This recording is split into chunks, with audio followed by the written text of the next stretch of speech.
The great thing about presentation skills is once you know what to do, once you know how to do it correctly, every single time you have the opportunity to get up and speak, you get a little bit better. After today, you're never going to be able to look at another presenter or be able to sit through another presentation in quite the same way. Very well. In order to get your audience to really take in what you have to say, you got to learn to stop talking. Stop talking long enough for them to ingest that last thing you said, get a picture of it, try to put it into a context that they know before moving on to the next thing you're going to say. The pause is absolutely the most important thing you can do. Time could not go on if it weren't filled with your words, right? You, the speaker, and every individual in the audience have to be on the same page, on the same wavelength every step of the way. You can't give them any reason to be thinking of things other than your message. Unfortunately, most of the behaviors that speakers engage in send audience members off on what we call journeys of self-discovery. Most of the time, we're just shipping you off from the dock saying, hey, you know, have a great time. There's all kinds of things you can discover on your own.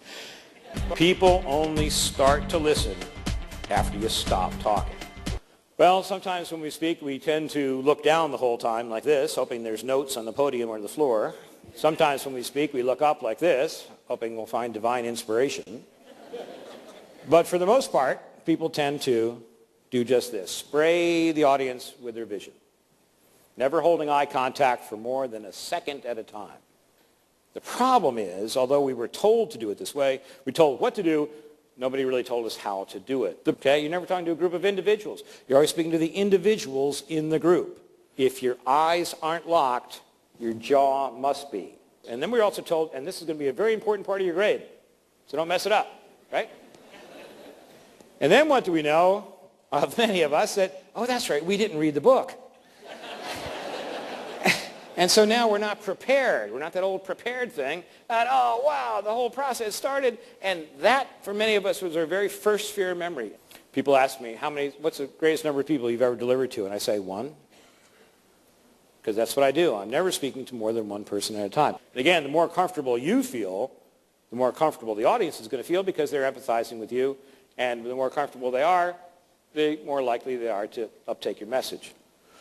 Tell them how you're going to bore them, and tell them how you bored them, right? That's the agenda slide.